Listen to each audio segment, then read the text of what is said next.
কিন্তু শ্বশুরের আনুগত্য বা শাশুড়ির আনুগত্য করা এটাও কি আল্লাহ বলেছেন? স্বামীর খেদমত করে জান্নাত হাসিল করার কথা আল্লাহ সুবহানাহু ওয়া তাআলা বলেছেন, কিন্তু শ্বশুর শাশুড়ির খেদমতের কথা কি আল্লাহ তাআলা বলেছেন? তো অনেক স্ত্রীরা আছেন যারা খেদমত করেও নাম পান না। দুটো বিষয় কিন্তু আছে।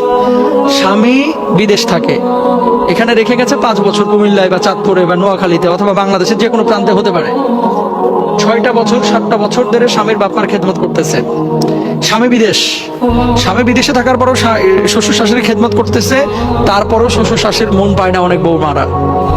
মনে রাখবেন, শ্বশুর শাশুড়ির খেদমত করা এটা স্ত্রী যদি করে সওয়াব পাবে, স্বামী যেহেতু খুশি হয় এই জন্য স্ত্রীর করা উচিত, কিন্তু এটা তার উপরে ম্যান্ডেটরি না, আবশ্যক না শাশুড়ির খেদমত করা। কিন্তু স্বামী যেহেতু খুশি হয়, স্বামীর আনুগত্যের কথা বলা হয়েছে, এই জন্য আপনি করবেন। শ্বশুর শাশুড়ির বোঝা উচিত যে যেখানে ইসলাম তাকে বাধ্যবাধকতা তৈরি করে নাই বা দেয় নাই যে আমাদের খেদমত করার কারণে, তারপরেও করতেছে, তাহলে সেক্ষেত্রে স্বীকৃতি দেওয়া উচিত সেই বৌমাকে।